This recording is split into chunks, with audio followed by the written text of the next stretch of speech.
le développement de mon pays, le Gabon. Je fais ma part. Je fais ma part. Je fais ma part. Je fais ma part. Je fais ma part.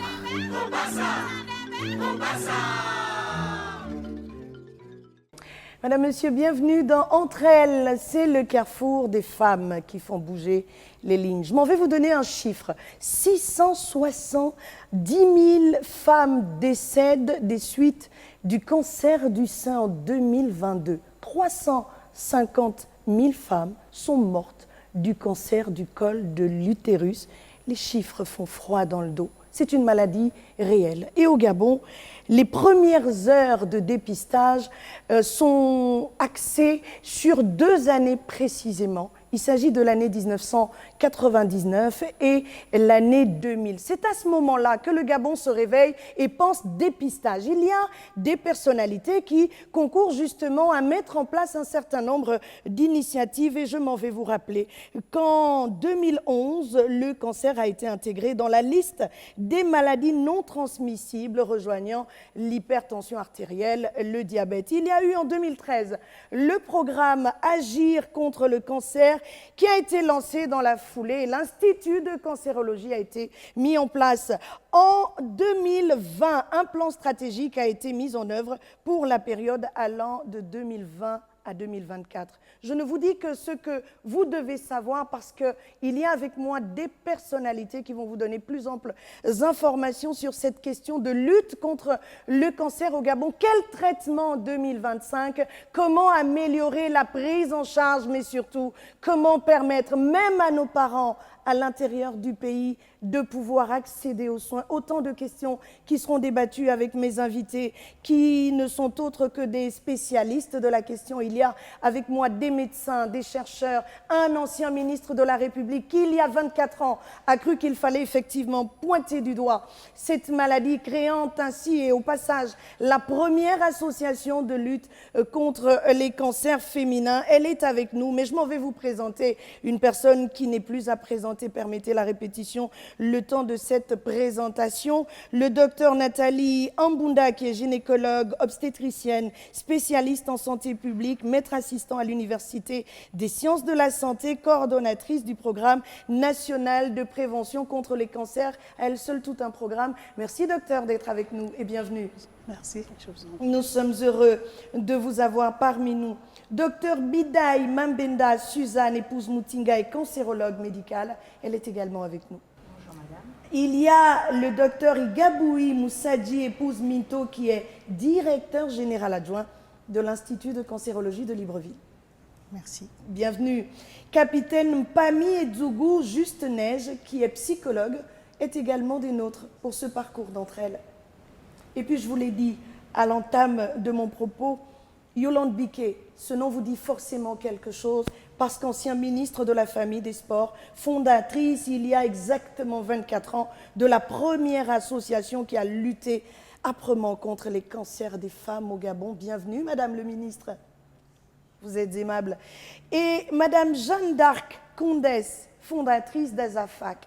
C'est un visage connu dans cette lutte, puisque depuis des années, elle écume le pays pour dénoncer toutes ces choses qui ne concourent pas au bien de la personne vivant avec le cancer. Madame, bienvenue sur le plateau de Gabon 24. Je vous remercie. Il y a Madame Toungou Bernadette qui a accepté pour ce parcours de témoigner de ce qu'elle a vécu à l'annonce du diagnostic, mais comment elle a vécu toute cette histoire. Elle est patiente. Elle nous fait l'honneur d'être là. Merci beaucoup. Bonjour, madame. Voilà, nous avons Madame Ber Johanna, qui est également une patiente qui est aujourd'hui en rémission, qui nous fera également l'honneur de nous partager son histoire, son vécu. Mais il n'y a pas que vous, il y a d'autres personnes à qui je vais d'ailleurs tendre le micro pour se présenter rapidement. Mesdames, s'il vous plaît, donnez-moi nom, prénom et surtout fonction. Lutsona Rachel, Oui. épouse Ibwanga Moussavou, assistante sociale. Je suis ici pour le compte de l'Institut de cancérologie d'Akanda. D'accord, très bien. Juste derrière vous. Bonjour, je suis Jean-Marie Obamba. J'ai été convié par l'association Azafac. Je suis orphelin de mère. Je viens à peine de perdre ma maman qui est décédée de suite du cancer qu'elle a traîné depuis pas mal d'années. Merci beaucoup d'être avec nous. et d'être parmi nous. Bonjour, S'il vous plaît. Oui. je suis Ngonde Sarah Luiska, membre bénévole d'Azafac, sœur de Ngonde Boudorkas qui est décédée d'un cancer du Cavon. Merci. Bonjour, je suis Souré Désirée, fille d'un membre d'Azasa qui est décédé aussi d'un cancer. Merci beaucoup. Messieurs et dames, vous comprendrez que cette émission est axée non seulement sur la prise en charge, mais sur le vécu de plusieurs familles qui peuvent permettre à d'autres de mieux cerner la maladie et pourquoi pas mieux accompagner les personnes qui souffrent. Aujourd'hui, nous avons cette problématique. 12 ans après, nous allons essayer de regarder dans le rétroviseur et de faire un petit bilan. Si bilan il y a, qu'est-ce qu'on peut retenir, docteur Ambunda, aujourd'hui, dans la lutte contre le cancer au Gabon? Quelles sont les grandes lignes de cet argumentaire que nous allons porter ensemble tout au long de cette émission? Merci madame. Donc la promotion de cette lutte est déjà acquise. Il est question aujourd'hui, nous sommes à un rond-point. Il est question de remettre en marche les infrastructures, notamment l'Institut de cancérologie, avec tout l'équipement pour aller vers l'innovation et de déporter cette lutte vers les zones rurales. Il s'agira désormais donc d'équiper et de mettre les ressources humaines nécessaires dans les CHR pour que les tests innovants apparaissent pour faire les dépistages et détecter tôt, pour que désormais le Gabon aille vers des traitements innovants pour sauver les femmes d'un cancer découvert à un stade précoce. Parce que le traitement du cancer est la prévention plus d'abord. Madame Bernadette, pouvez-vous reprendre le micro et nous dire comment vous êtes arrivée à savoir que vous étiez malade? À quel moment de votre vie tout cela s'est passé? Rebonjour encore. En 2018, le docteur Fila, mon gynécologue, je veux le voir et il me demande de faire les examens et on voit que j'ai le cancer. Tout de suite, il fait une note qu'il envoie au service de cancérologie d'Angoundje. Et moi, ayant reçu cela, j'ai eu peur. J'ai eu peur. Si ce n'est pas très indiscret, est-ce que vous étiez déjà épouse, vous étiez déjà maman? Non, maman, oui. D'accord. Maman. Et retraitée de force de défense. Oh là. Et j'ai eu peur, je suis parti à la maison, j'ai gardé la note. Et j'ai dit, ben, je vais prier et puis je ne peux pas aller à l'hôpital. Vous allez guérir? Je vais guérir. Et 2018-2019, je perds mon premier fils. Et avec de suite d'un cancer? Non, non, non. Comme ça, il a été empoisonné. Et puis tout de suite, avec ce stress, le cancer s'évolue. Et là, rapidement, et je prends le courage, je dis, ben, là, il faudrait que j'aille à l'hôpital. Je suis parti, j'ai vu le médecin, pas au service de cancérologie, mais en Gondier, en gynécologie. Le médecin m'a reçu, et là, c'est lui qui retarde. Parce qu'il m'a reçu, m'a donné des examens à faire, je les ai faits, et il m'a dit d'acheter une seringue si je ne veux pas passer par le bistouri pour faire la biopsie.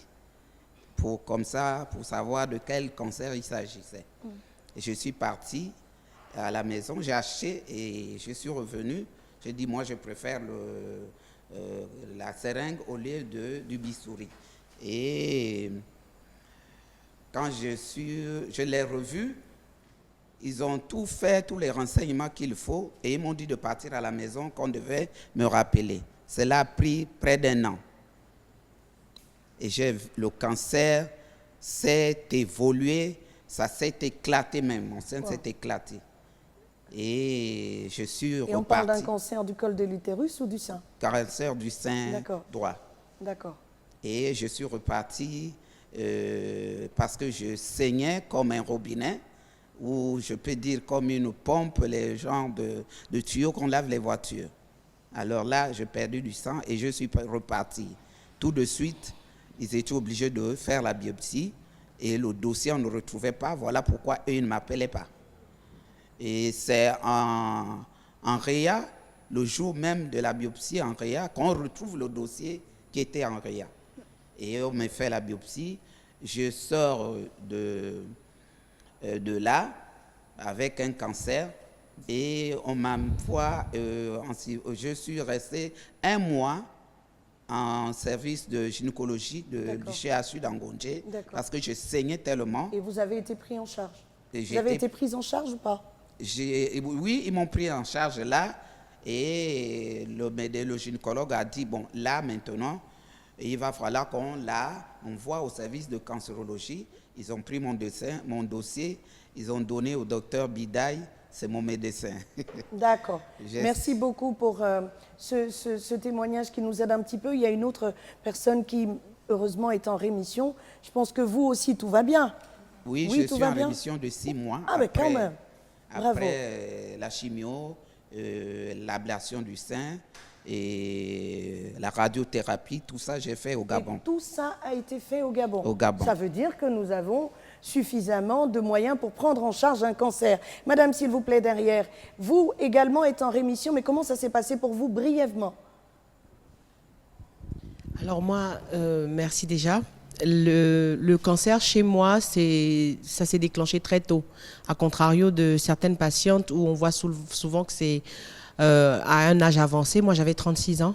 Lorsque je remarque une déformation sur mon sein droit. C'est juste cette déformation qui m'a alertée et j'ai pris l'initiative d'engager les démarches en vue de faire des radios, la biopsie, la mammographie et tout ce qu'il fallait. D'accord. J'ai accepté, heureusement pour moi, j'étais à un stade assez précoce, stade 2. J'ai accepté de faire l'ablation du sein. Donc, c'était un cancer du sein droit. J'ai accepté l'ablation complète, donc une mastectomie totale. Et aujourd'hui, je suis en hormonothérapie pour les 5 prochaines années. Donc, la rémission sera déclarée beaucoup plus tard. Mais pour l'heure, je suis encore en hormonothérapie sur les 5. On comprend, mais dans quel état d'esprit on se trouve lorsqu'on nous annonce qu'on est atteint d'un cancer? En un mot, comment on peut le résumer? Vous avez déjà eu l'impression de tomber quand vous êtes allongé? Tout s'effondre au bout de vous. Tout s'effondre? Tout s'effondre autour de vous. C'est le chaos total. Vous n'avez pas de mots parce qu'en fait, on n'a pas traduit le cancer comme une maladie de laquelle on s'en sort. Aujourd'hui, la population et toutes les personnes qu'on croise pensent que le cancer tue. Et assurément... le cancer ne tue pas? Oui. Si, mais... S'il est pris en charge très tôt, on peut en guérir. Voilà. C'est le message d'espoir que nous allons garder. Merci. Et là, je me tourne vers vous. Avant d'arriver au centre de cancérologie, j'ai envie d'avoir un état des lieux. Quels sont les cancers au Gabon qui tuent plus que les autres? En parlant du cancer du sein, du col de l'utérus et tous ces autres cancers qui empêchent à certaines personnes de vivre correctement chaque jour. À ce jour, c'est le cancer du foie qui tue le plus au Gabon. Ah. C'est le plus meurtrier. Après vient le cancer du col de l'utérus, celui du sein et de la prostate. Qu'est-ce qui participe justement à cet taux très élevé des cancers et du col de l'utérus et du sein? Brièvement, docteur, allez-y, dites-moi. Aujourd'hui, le dépistage a fait qu'on dépiste plus, donc on les détecte plus nombreuses. D'accord. Voilà. Et après, le cancer du sein est lié à la génétique. Et après, il faut rentrer dans un système de recherche pour donner qui réellement est derrière ces cancers. Parce qu'en dehors du problème génétique, il y a d'autres facteurs environnementaux qui sont là. On nous a dit le papillomavirus. Le papillomavirus, c'est un virus qui est lié à la sexualité. C'est une infection sexuellement transmissible qui, lorsqu'elle persiste au niveau du col de l'utérus, va construire la lésion précancéreuse qui, elle aussi, si elle persiste, va évoluer vers une maison qui est le cancer, en fait. D'accord. Donc, c'est le papillomavirus qui fait partie des rapports sexuels et c'est justement la raison pour laquelle il faut s'adonner à la détection précoce, donc au dépistage de ce papillomavirus pour faire le tri. D'accord. Mais à quel moment l'on doit être dépisté? Est-ce que moi j'ai 16 ans ou un enfant de 16 ans et elle se lève un matin, elle a peut-être une petite douleur au sein, j'en sais rien, elle doit tout de suite aller... C'est un virus qui est nomade, donc dès l'âge de 16 ans, il circule. Il n'est pas sur place. Seulement, à partir de 30 ans, il a cette capacité de s'asseoir. Et aussi, il y a des facteurs favorisants, comme le VIH, qui se comporte comme un grand frère et l'aide à s'implanter. Alors que c'est un nomade, il va lui trouver un terrain sur place et s'installer au niveau de la femme. Le VIH, le rapport sexuel précoce, multipartenariat sexuel, en fait, sont des facteurs de risque. Ce sont là quelques causes qui peuvent favoriser l'émergence dans le corps de ce virus. Exact. D'accord. Merci. Docteur Bidaï, lorsque vous recevez une dame comme ça qui arrive, qui vous est envoyée par un confrère gynécologue et qui vous dit que la personne développe déjà un cancer à un certain stade, quelle est la démarche qui est la vôtre à ce moment précis?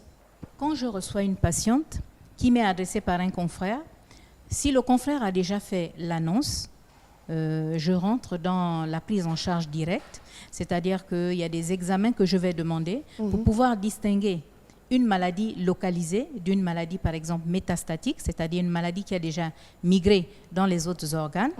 Donc, j'ai besoin de faire ce point-là. Je caractérise la maladie aussi avec d'autres examens que nous avons, comme l'immunohistochimie. Et une fois que j'ai caractérisé la maladie, je propose à la patiente, je lui dis, voilà le traitement que vous aurez en fonction de comment sa maladie se présente. Je lui explique les modalités du traitement et je l'adresse en fait souvent à une psychologue, parce que nous avons des psychologues dans la structure, et ces psychologues-là vont lui permettre d'amortir le choc, parce que ça va être une course de longue haleine. Voilà, on va traiter un patient pendant à peu près 1 an, donc le patient a vraiment besoin d'être soutenu par sa famille, psychologiquement. Aujourd'hui, d'après nos recherches, il faut à peu près 7 spécialistes pour traiter un cancer. Est-ce qu'ils sont disponibles en nombre pour permettre la prise en charge de toutes ces personnes qui frappent à vos portes chaque matin atteintes de cancer? Alors, avant d'être DGA, je suis cancérologue. Très bien. La prise en charge du cancer, c'est ce qu'on appelle de la multidisciplinarité. On a besoin de plusieurs spécialistes pour prendre en charge le cancer. Des spécialistes qui ne sont pas forcément des médecins. Nous avons des psychologues, des assistantes sociales, des spécialistes du cancer, des chirurgiens, des gynécologues. On fait même intervenir les familles, la religion. C'est une prise en charge globale. Donc, oui, plus de 16 spécialités pour prendre en charge le cancer. D'accord, mais ces spécialités sont-elles représentatives de l'offre? Je veux dire, les personnes atteintes de cancer, il n'y en a pas tous les jours, mais il y en a quand même en nombre. Est-ce que tous les spécialistes nécessaires sont en nombre pour répondre à la demande de tous ces patients? Alors, nous allons dire que nous avons quasiment tous les spécialistes, peut-être pas en nombre, tels que les anatomopathologistes qui ne sont pas nombreux. On en a cruellement besoin. Nous avons des oncologues médicaux et radiothérapeutes. Ce n'est pas encore beaucoup, il en faut plus, et nous avons une formation validante actuellement au Gabon en oncologie médicale. Et toutes ces personnes dont vous parlez, tous ces spécialistes, ne sont basés qu'à Libreville, où il en existe également à l'intérieur du pays, ou bien en fonction des stades de la maladie, on oriente vers l'Institut de cancérologie. Comment ça se passe concrètement? On va dire que la majorité des spécialistes du cancer même, donc les oncologues, sont tous basés à Libreville, qu'ils soient chirurgiens ou oncologues médicaux ou radiothérapeutes, la plupart sont à Libreville. Alors, il y a un malade du cancer à Moabi, d'accord? Il est diagnostiqué à Moabi. Comment le psychologue qui est à Libreville va s'entretenir avec le patient de Moabi? Comment surtout tous les spécialistes dont il est question ici vont se rapprocher du patient qui est à Moabi? Comment ça se passe? Alors, nous avons ce que nous appelons un forum qui concerne la réunion de concertation pluridisciplinaire de l'Institut, dans laquelle on essaie d'intégrer le maximum de médecins qui sont à l'intérieur du pays. Lorsqu'ils ont des cas de cancer, via ce forum, ils prennent des informations, ils transfèrent des informations, les dossiers sont présentés au cours de la RCP et les malades par la suite sont transférés à Libreville avec un médecin référent. Et vous savez que lorsqu'on vous annonce votre diagnostic, souvent il y en a qui sont dans le déni, qui refusent d'accepter la maladie. Vous, psychologue, quelle est votre approche pour que ces derniers comprennent qu'en réalité, il faudra composer avec? La psychologue va déjà au niveau de l'annonce, parce que lorsqu'on fait l'annonce de la maladie, il est important d'inclure la psychologue. À partir de ce moment, la psychologue va aider à prévenir tout ce qui aura comme conséquence psychologique ou toutes les émotions qu'il y aura derrière cette annonce pour amortir le choc de la patiente. Mais la personne a un Ngomo. Pour partir d'un Ngomo jusqu'à Lambaréné, il faut une pirogue. On lui a dit, le médecin de là-bas lui a dit que bon, c'est un cancer. À quel moment on appelle le psychologue? Le médecin a vu que c'est un cancer. Est-ce qu'avant de dire à la personne qui vit dans ce village qu'elle est atteinte de cancer, on attendra le psychologue ou bien ça se passe par téléphone? Mais il n'y a pas de téléphone. Alors comment on fait? Normalement, au niveau de, je veux dire, Lambaréné, il y a des psychologues. Je vous parle de Ngomo, hein, c'est à peu près à 1h20 de Lambaréné. Alors comment on fait? Je pense que la prise en charge adéquate va d'abord se faire sur place là-bas. Ensuite, le malade sera référé sur Libreville où tous les spécialistes du domaine sont regroupés. Et à partir de ce moment, nous prendrons le train en marche. D'accord. C'est quand même assez difficile. Le problème reste entier. Pourquoi nous questionnons la prise en charge? C'est parce d'elle découle la suite en réalité. Donc comment voulez-vous que des gens qui sont à l'intérieur du pays ne bénéficient pas de tout ce qui est fait? Docteur Mbunda, reprenez la parole, je vous en supplie, parce que vous représentez ici d'une part le ministère et d'autre part aussi les cancérologues. Docteur, il y a que l'arrière-pays a longtemps souffert de ce que la prise en charge ne soit pas effective, toute maladie confondue. Alors pour le cas du cancer, qui est une maladie qui peut se développer en un fragment de seconde, comment la prise en charge est-elle organisée? En fait, nous avons réussi au bout de 14 ans à faire en sorte que le dépistage soit excentré. Au départ, le dépistage se faisait seulement à l'Université des sciences de la santé. Désormais, dans toutes les régions sanitaires, il y a au moins 2 structures sanitaires qui peuvent faire le dépistage. Et le personnel de santé sur place, en stratégie avancée, parce que dans chaque CHR, il y a au moins un psychologue. En stratégie avancée, lorsqu'ils vont faire les dépistages dans les régions comme Ngombo, comme on disait, la patiente va être référée vers la région, même vers la capitale régionale, comme Lambaréné. À ce niveau, il y a des médecins gynécologues qui ont été formés aussi et qui sont dans chaque région sanitaire, il y a au moins un gynécologue référent pour les cancers du sein et du col de l'utérus et des chirurgiens. Et il y a aussi des sages-femmes qui sont là dans ces villages-là environnants pour orienter ces malades. Et lorsqu'on a fait la biopsie, soit la pièce opératoire arrive, soit la patiente arrive. Et il faut aussi noter que la couverture sanitaire universelle est là derrière à travers la RCP. On sait déjà orienter une enquête pour savoir qui est éligible à la CNAMGS ou pas, pour organiser le transfert de cette patiente. Après, ce petit retard-là, ce gap peut faire en sorte que la personne choisisse une alternative de thérapie, les thérapies traditionnelles, et des fois on a des échappés, des personnes qui ont perdu de vue. Et c'est là que plus tard, lorsqu'elle revient, après l'éclatement de la tumeur, on la ramène maintenant sur le circuit.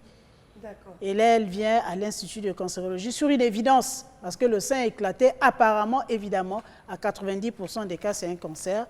Elle est transférée à l'Institut et le traitement suit. D'accord. Le ministère de la Famille est également avec nous. Madame, il y a que la CNAMGS prend en charge, mais il y a toujours le ticket modérateur.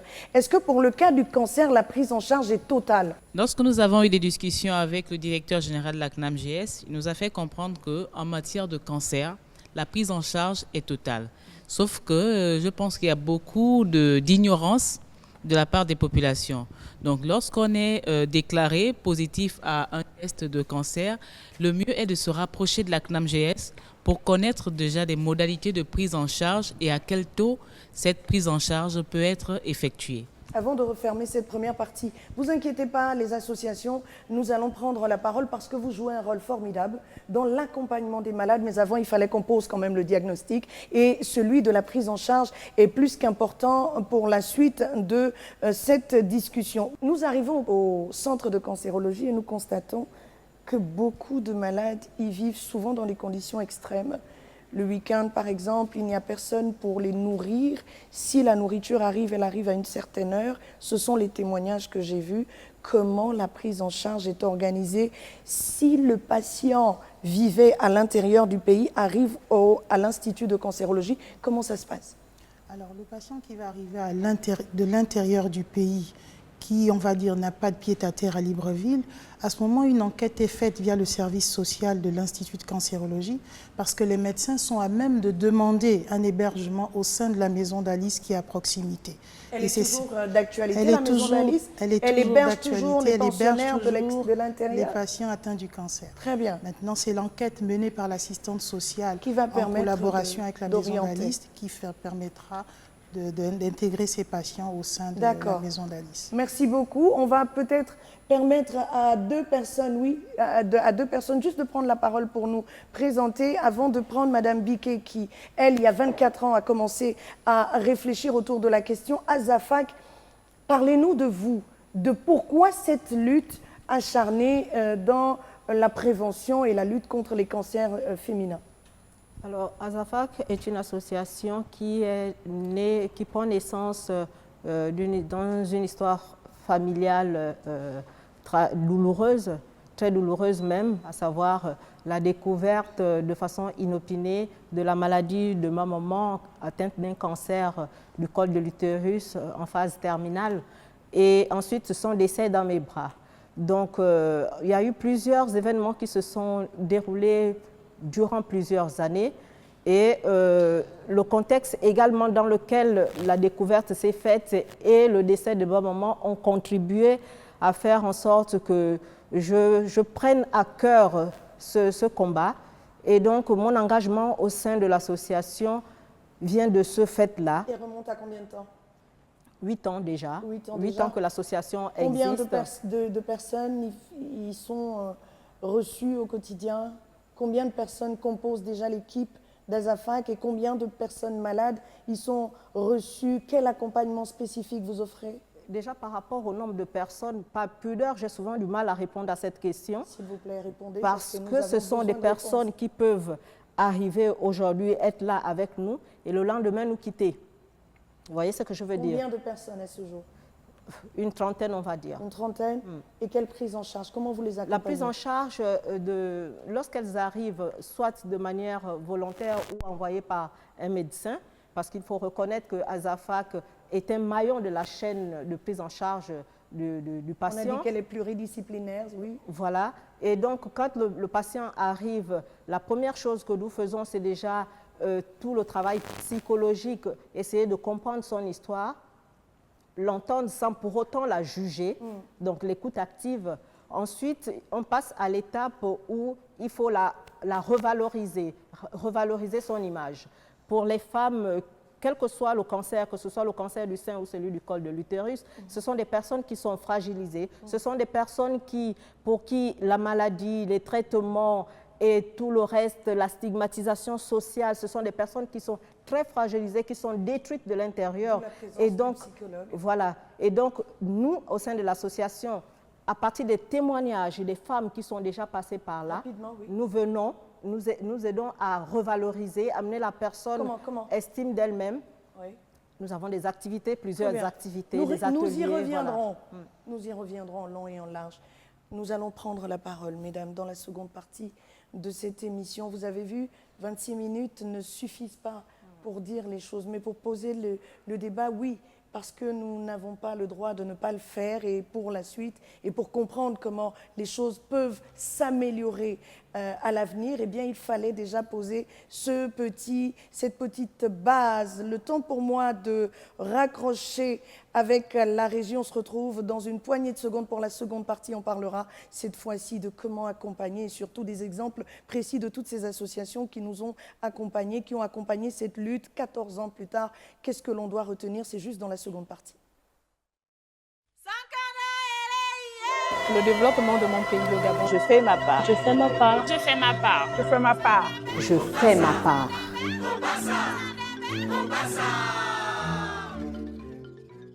Bienvenue dans la seconde partie de cette émission qui questionne véritablement la prise en charge au Gabon des cancers féminins. Entendez, les cancers du col de l'utérus et du sein. Nous avons, dans la première partie de cette émission, grâce à nos invités, compris comment est-ce que le patient est reçu à partir d'un témoignage, comment le patient est reçu, comment il est pris en charge, quel est le rôle des associations. Il y en a qui, 24 ans plus tôt, ont compris la nécessité d'entrer dans ce combat, poings et mains liés, pour en sortir le meilleur et surtout accompagner les personnes vivant avec le cancer, car comme quelqu'un l'a dit, le cancer ne peut paralyser l'amour, il ne peut briser l'espoir, il ne peut conquérir l'esprit. Le cancer du sein et du col de l'utérus affecte des milliers de femmes chaque année. Et le combat, vous l'avez, Madame le ministre Yolande Biquet, vous l'avez compris très tôt. Vous êtes avec nous dans cette seconde partie. Quelqu'un peut lui donner le micro, s'il vous plaît, pour qu'elle nous dise comment s'est opéré le miracle, on va dire. Comment est-ce qu'elle a réussi à partir de rien pour arriver jusqu'à la lutte contre le cancer? Permettez-moi d'abord de remercier Gabon 24 parce que nous n'avons pas la possibilité de prendre la parole depuis certaines années. Parce que nous sommes les pionnières dans ce combat, pas seulement au Gabon, mais en Afrique francophone. Nous étions la première association à avoir pensé à mener une lutte face à cette maladie qui était silencieuse et taboue et qui faisait peur. Donc je vous remercie de m'avoir invité au nom de l'UCAF. Je vais vous repréciser un peu les choses. Nous avons créé cette association il y a 30 ans. Donc nous fêtons 30 années. Nous avons été à Pékin, à nos frais. Nous sommes allés à Pékin parce que nous fêtons aussi les 30 ans de la conférence des femmes de Pékin. En tant qu'association, nous sommes allés à deux avec une cancérologue, Dr Mekemeza, et nous étions porteuses d'un message devant l'OMS et les autres, parce que Pékin, c'était surtout les droits de la femme, etc. Mais nous, ce message, nous avons dit qu'en Afrique, on ne meurt pas que de la tuberculose, on ne meurt pas que de la malaria, mais on meurt aussi des cancers. Et comme le sida venait d'arriver en 1994, donc nous avons créé notre association en 1995. Il y avait énormément de confusion. Et vous avez bien présenté les choses. Nous sommes partis de rien. Pas d'exemple, et je suis tellement heureuse d'entendre toutes celles qui ont pris la parole aujourd'hui, toutes ces associations, tous ces médecins, parce que nous sommes fiers d'avoir fait en sorte que le Gabon puisse intégrer dans sa politique de la santé les cancers. Ce n'était pas fait. Et nous sommes encore d'autant plus fiers que l'Institut de cancérologie d'Angongé, c'est notre combat. Très bien. Oui, en fait, c'est 2009 que cet institut était prêt. Alors, nous avons des membres qui sont partout ici, qui ont commencé comme docteurs et comme aussi, nous avions eu des personnes bénévoles. Donc, tout ce qui a été dit, je suis tellement heureuse de l'entendre parce que à l'époque, nous avons tellement milité pour cela, pour cette prise en charge psychologique. Nous avons même pu faire venir une psychoclinicienne de Paris parce que nous étions en partenariat avec plusieurs associations dans le monde, mais on n'a jamais été soutenu par les finances de l'État gabonais, ni de quel que ce soit. Aujourd'hui, je vois que les choses ont évolué. Vous avez Dr Ambunda qui est arrivé après, et nous sommes là depuis 30 ans. Donc vraiment... Est-ce que vous ressentez ce repositionnement de la lutte? Est-ce que vous sentez qu'un pas réel a été marqué par toutes ces associations, mais pas seulement par les autorités en charge de prévenir et de lutter contre les cancers? Nous sommes tout à fait heureuses. Je peux dire heureux parce que nous avons aussi des membres masculins.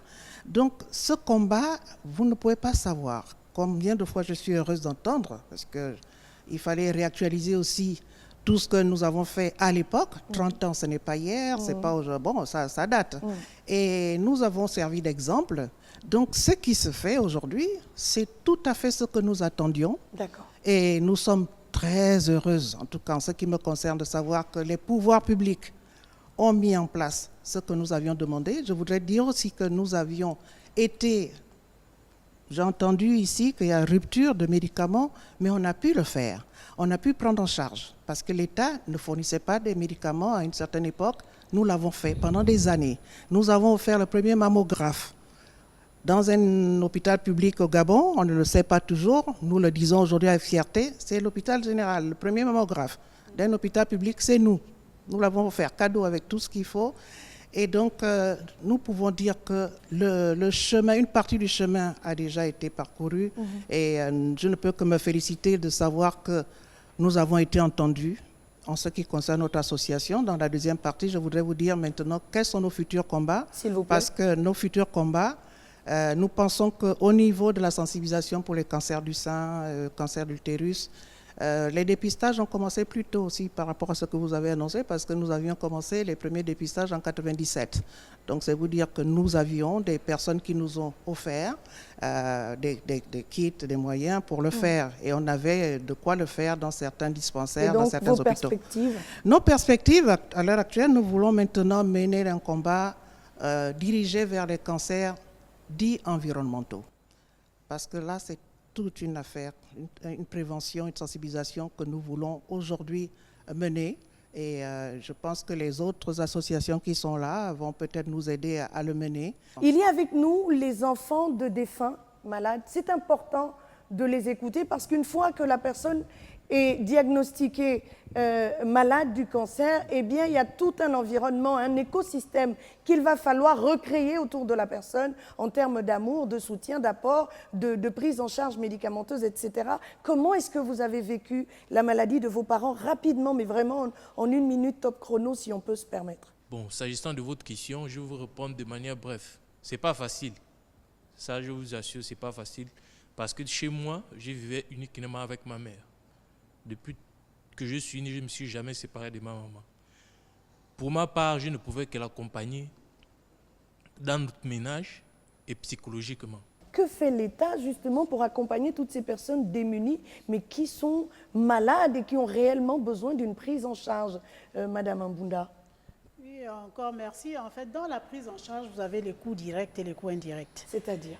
C'est-à-dire que le coût qui est directement lié à la maladie, on va faire la chimiothérapie, on va faire la radiothérapie, mais le transport depuis la maison jusqu'à l'hôpital, ce n'est pas inclus dans cette prise en charge-là. Manger n'est pas inclus, sans compter le confort psychologique, il faut faire des massages, la kiné. Tout ça n'est pas inclus dans la prise en charge et c'est ça qui fait les coûts élevés par rapport à cette prise en charge. La personne qui travaillait n'est plus à mesure de générer des fonds pour payer les factures d'électricité, pour payer le transport d'école des enfants. Et tout ça sont les problèmes qui font qu'ailleurs, en général, toutes ces organisations non gouvernementales devraient s'associer pour lever les fonds durant la période d'Octobre Rose et permettre, avec la responsabilité sociétale des entreprises, de générer les fonds et non les t-shirts, pour que tout au long de l'année, on fasse des dépistages, pour qu'on ne dépiste plus en masse, parce que prendre en charge en masse, comme vous l'avez dit, sur 7 psychologues, on n'aura pas 20 psychologues pour prendre les 20 femmes diagnostiquées durant le mois d'octobre. Donc, progressivement, chaque mois, tel le mois de naissance, on prend en charge celui qui naît aujourd'hui, demain celui qui naît, mais on ne peut pas prendre en charge ceux qui vont naître en décembre et ceux qui sont nés avant. Madame, vous vouliez réagir, je vous permets de le faire rapidement, s'il vous plaît. Je voulais réagir parce que le rôle de l'association, ce n'est pas de prendre le pas sur l'État. Nous avons 44 lits à l'Institut de cancérologie. Quand on a des milliers, on a des prises en charge pour le diabète. Je suis étonnée d'apprendre que depuis 3 ans, je fais un traitement alors que la CNAMGS prend en charge à 100% mes médicaments, alors que je dépense une fortune. Non, ce n'est pas le rôle des associations. L'État doit prévoir, l'État doit entreprendre, l'État doit accompagner le corps médical dans cette lutte et nous avec, parce que nous payons nos impôts, nous méritons d'avoir ne serait-ce qu'une part redistribuée pour être soignés. C'est un plaidoyer qu'il faut porter devant les plus hautes autorités que vous représentez ici. Il y a une assistante sociale qui travaille à l'Institut de cancérologie. Je viendrai vous donner la parole, mais j'ai envie de comprendre comment le ministère de la Famille, le ministère de la Santé, le ministère de l'Économie que nous allons inviter pour la prochaine émission travaillent ensemble pour que cette prise en charge ne soit pas le seul apanage des cancérologues ou de l'Institut de cancérologie ou encore des associations, mais que l'État fasse ou joue réellement son rôle. Je comprends, lorsque j'entends ma consoeur ici intervenir, qu'il y a un problème d'information. Donc, il y a une information qui n'est pas vulgarisée. Qui doit la vulgariser? Et quelle est cette information? L'information qui n'est pas vulgarisée, c'est celle selon laquelle la prise en charge des cancers est faite au niveau de la CNAMGS.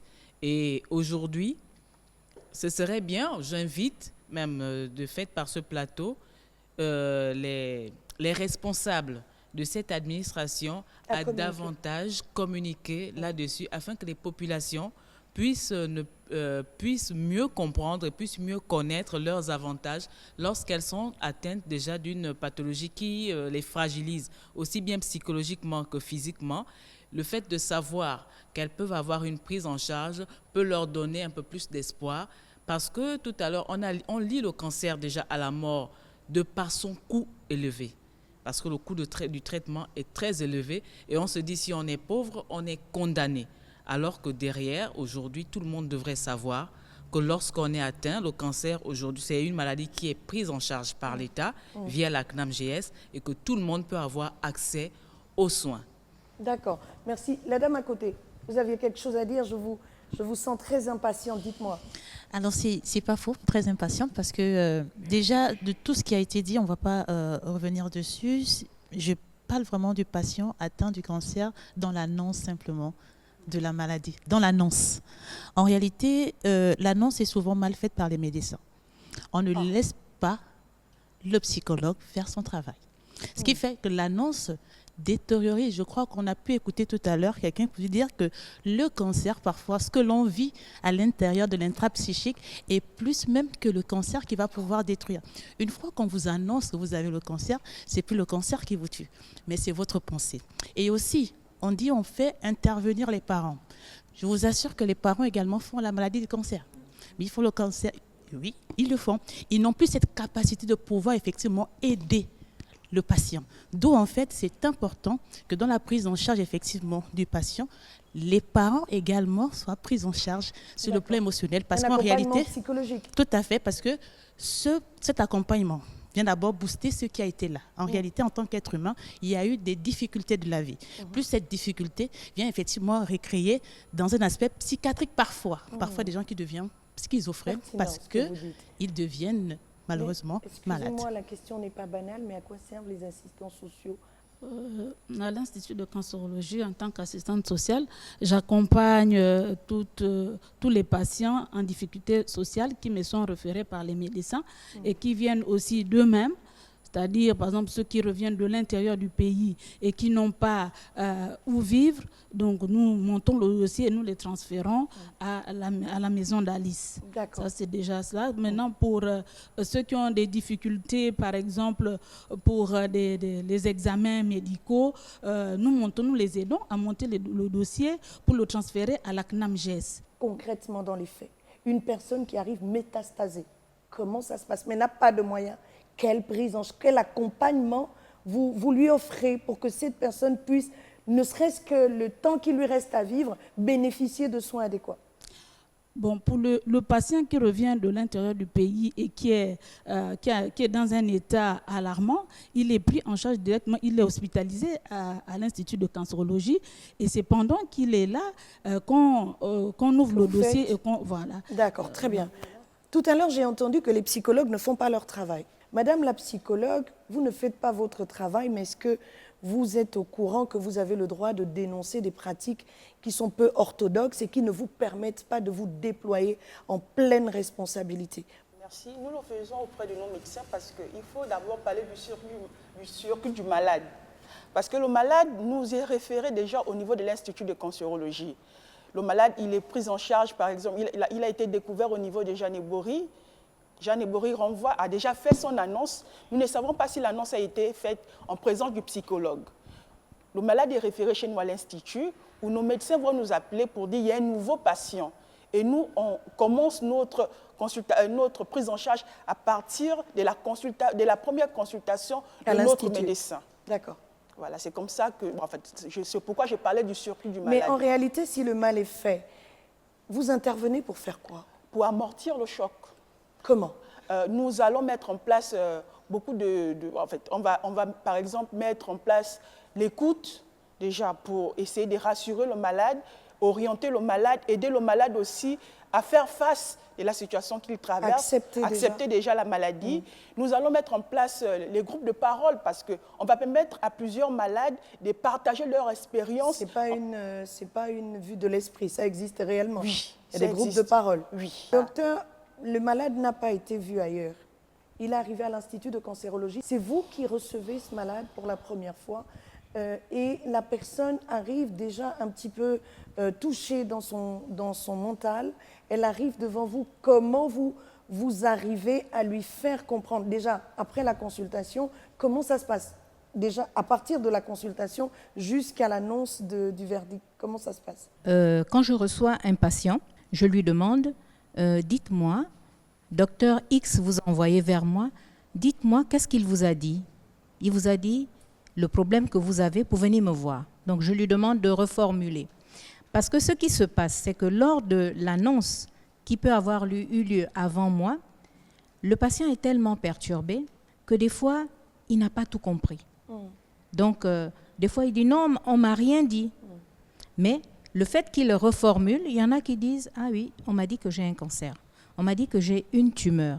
Et donc, là, vous entamez des... Sur cette base, je sais que bon, l'annonce a été faite. Malheureusement, j'ignore dans quelles conditions. Oui. Mais en regardant mon patient, je l'évalue, je vois l'impact que cette information a eu sur lui. Et là, je vais associer la psychologue pour qu'on l'accompagne. Voilà. Et voilà. Ok. Mais c'est une très bonne chose. Madame Azafak, dites-nous, comment est-ce que vous accompagnez? Comment vous souhaitez être, vous, accompagné? Et comment est-ce que cette collaboration avec les autorités compétentes doit s'effectuer selon vous? Il y a un souci qui se pose lorsque les patients arrivent chez nous.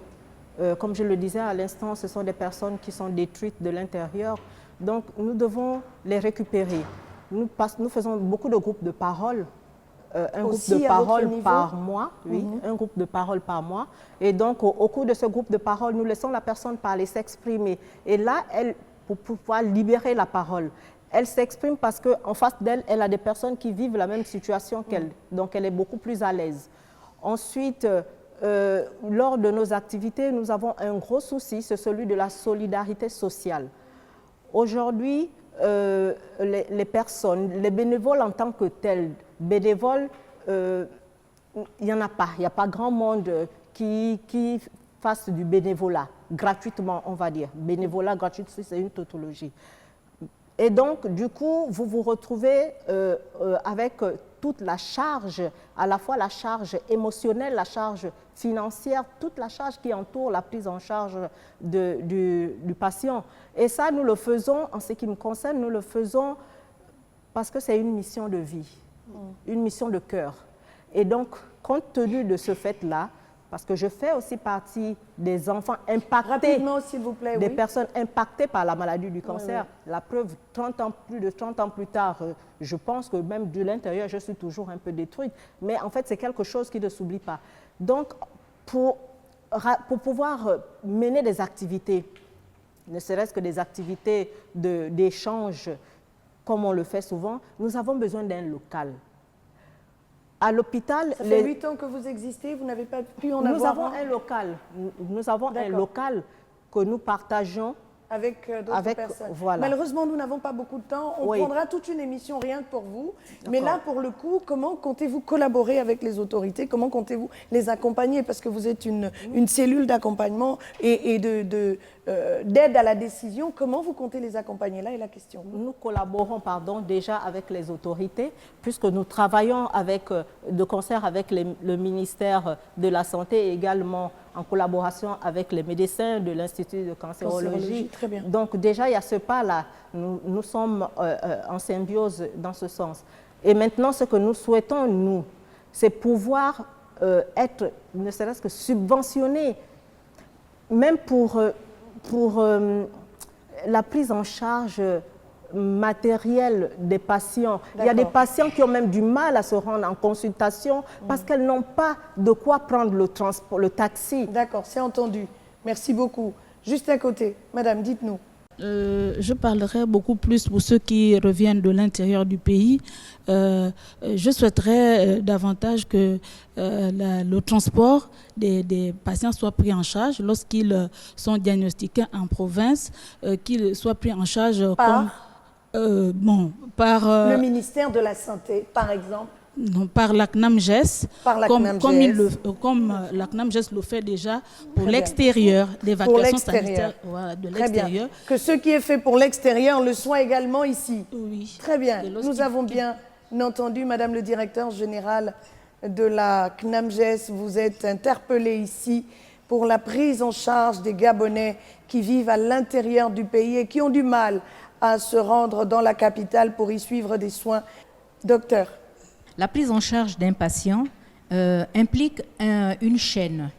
Donc, comme on disait tout à l'heure, nos partenaires, les associations, le personnel paramédical, la CNAMGS, donc c'est une chaîne. La famille est un maillon de cette chaîne. Donc, la famille constitue un maillon très important de la prise en charge d'un patient. On s'est rendu compte que quand les familles ne sont pas conscientisées, parce qu'on a des situations où on a des familles qui n'amènent pas leurs parents à l'hôpital. C'est-à-dire le patient à la CNAMGS peut bénéficier de sa CNAMGS, mais il n'a pas de parents qui l'amènent à l'hôpital. Donc ce sont aussi des réalités. On a par ailleurs les patients qui sont perdus de vue. C'est une maladie qui est longue. Donc au bout d'un moment, il y a un épuisement psychologique, financier, physique, qui fait que à un moment, le patient peut abandonner sa prise en charge. Mais justement, est-ce que ce n'est pas à ce moment-là que les autorités devraient agir pour soutenir ce patient qui, à bout de souffle, préfère se laisser mourir? Et donc, c'est pour ça qu'on ne va pas ignorer que la CNAMGES fait déjà beaucoup. Très bien. Parce que de ma petite expérience, ça me fait bientôt 20 ans dans le cancer. Je vous assure, quand on était à l'hôpital général, on n'arrivait pas à soigner grand monde. Hein. Mais grâce à la CNAM... Grâce à la CNAMGS aujourd'hui, on soigne beaucoup de patients économiquement faibles. Donc on ne peut pas ignorer l'effort qui est consenti par la CNAMGS. Parce que c'est un modèle d'accompagnement social qui existe en Afrique centrale. La CNAMGS est vraiment l'outil par excellence d'aide sociale. Je vais donner la parole à Madame le psychologue pour qu'elle nous dise un petit peu comment elle souhaiterait que toutes ces choses soient améliorées. D'abord, j'aimerais dire à la population que la prise en charge psychologique, elle est normale. De normaliser le fait de venir voir le psychologue, même si on n'a pas une maladie grave, parce que le soutien psychologique, il est important. C'est comme une béquille, quelqu'un sur qui s'appuyer pour aller de l'avant. Le psychologue n'est pas là pour divulguer tout ce qu'il y a comme information que le malade vient confier. Le psychologue est là pour soutenir le malade à faire face à la maladie. Donc, merci beaucoup. Voilà. Merci à vous, Madame le psychologue. DGA, dites-moi quelque chose. Déjà, il faut savoir que si c'est un patient gabonais que nous recevons, qui ne travaille pas, nous avons la capacité de demander l'immatriculation en urgence de ce patient-là, en sachant que lorsqu'ils sont économiquement faibles pour le cancer, ils sont pris en charge à 100%. Et comme vous le disiez, Dr Bidaï, avec l'avènement de la CNAMGS, nous avons pu assurer que les patients reçoivent totalement leur traitement, ce qui a amélioré donc les qualités de vie et surtout la survie de ces patients. Très bien. Alors l'Institut de cancérologie, plus de 10 ans après, 45 lits. Joyeux architectural à l'époque, on va dire, on nous a envié dans la sous-région, l'ICA demeure. Les capacités, on va dire, sont là, des spécialistes sont formés, c'est vrai, les besoins sont énormes. En termes de, on va dire, vous avez dit 45 lits, c'est peu, pour le nombre de patients qui est sans cesse croissant. Nous avons demandé une extension, ce qui est, on va dire, acté par les plus hautes autorités, c'est les réalisations que nous attendons. Il y a des innovations en termes de traitement actuellement. On est à l'ère des thérapies ciblées et nos patients s'informent. Donc, on peut le dire, nous pouvons bénéficier de ces traitements. Certains patients en reçoivent via la CNAMGS, nous pouvons bénéficier de ces traitements qui sont malheureusement très coûteux. C'est l'innovation technologique. Pas accessible pour le commun des mortels, mais comme on vous le disait, via l'assurance maladie, certains patients ont pu bénéficier et bénéficient de ces traitements qui peuvent être rendus disponibles dans les officines. C'est l'innovation technologique avec l'amélioration des plateaux techniques. Aujourd'hui, les radiothérapies, on parle d'accélérateurs, mais on a dépassé les accélérateurs linéaires. Donc, c'est un gros frein actuellement dans la prise en charge des cancers parce que la radiothérapie, les locaux existent, des radiothérapeutes sont là, de très bons radiothérapeutes, mais malheureusement, sur le plan technique, ils ne peuvent pas faire ce qu'ils ont appris. Madame le ministre, ancien ministre, vous l'avez été et vous avez très tôt compris la nécessité de s'engager dans une lutte aussi noble que celle des cancers, de lutte contre les cancers. Alors aujourd'hui, concrètement, comment voulez-vous que soit améliorée la prise en charge de ces maladies qui ne cessent de tuer des femmes à travers le monde? Donc il va falloir continuer la lutte et que cette lutte concerne tout le monde. Okay. Il faut que l'information circule, il faut des moyens. Nous, associations, nous avons pris nos moyens propres. À l'époque, on a fait du bénévolat, mais nous ne pouvons pas aller plus loin, nous ne pouvons plus continuer comme cela.